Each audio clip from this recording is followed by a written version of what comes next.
ازيكم عاملين ايه؟ يا رب تكونوا كويسين وبخير. النهارده هنعمل مع بعض احلى صوص شوكولاته ممكن تعملوه في حياتكم بمكونات بسيطه وسهله، واعتقد ان هي موجوده في البيوت كلها.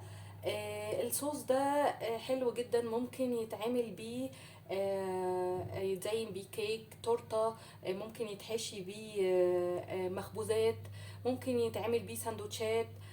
بصوا ليه استخدامات كتيرة جدا وطعمه حلو جدا، هيعجبكم قوي قوي قوي.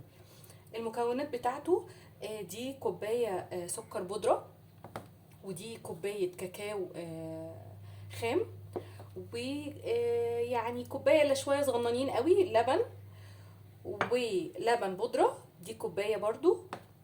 وانا هعزز النكهة بتاعته بفانيليا بسيطة كده. وبصوا انا عايزة اقول لكم كله في الكبة. يلا بينا نحضر الكبة بتاعتنا ونشوف هنعمل ايه. هننزل اول حاجه باللبن، كوبايه لبن عاديه بارده. وبعد كده الوصفه دي لازم بتحتاج لبن سكر بودره. بعد كده هنحط السكر البودره بتاعنا، تمام، وهنديهم ضربه كده مع بعض في الكبه.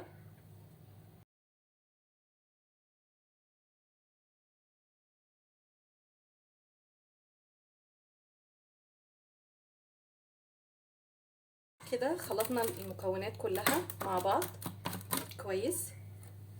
بعد كده هننزل باللبن البودره، نديها ضربه كمان.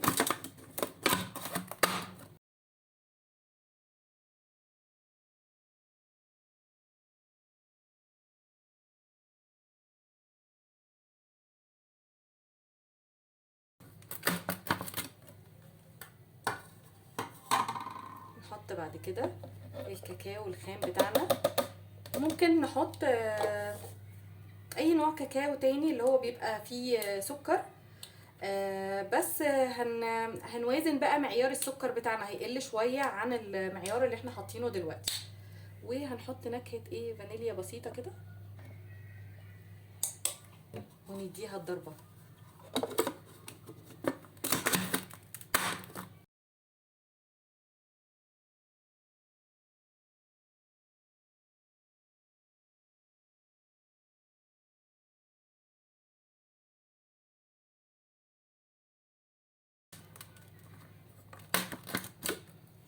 نطمن كده ان لو في اي حاجة في الجوانب ننزلها بالسباتيولا.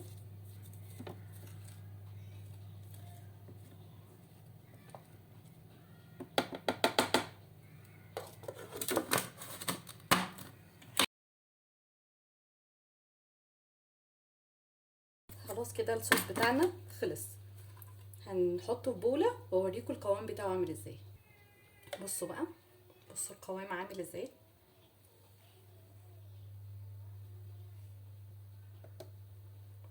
بصوا، هو دلوقتي خفيف شوية بس لما بيقعد حبة بيتقل. ممكن بقى نعززه بقى لو عندنا قشطة نحط له مثلا نقلل من اللبن شوية ونحط له نص علبة قشطة كده، بيبقى فظيع.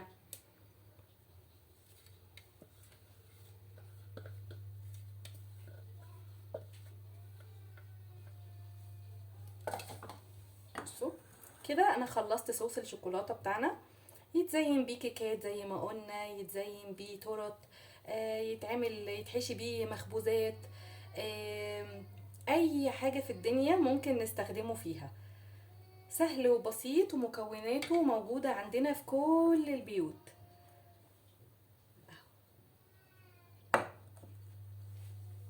ما تنسوش لو عجبكم الفيديو ياريت تعملوا لايك وسبسكرايب وشير، ويا رب الفيديو يكون عجبكم.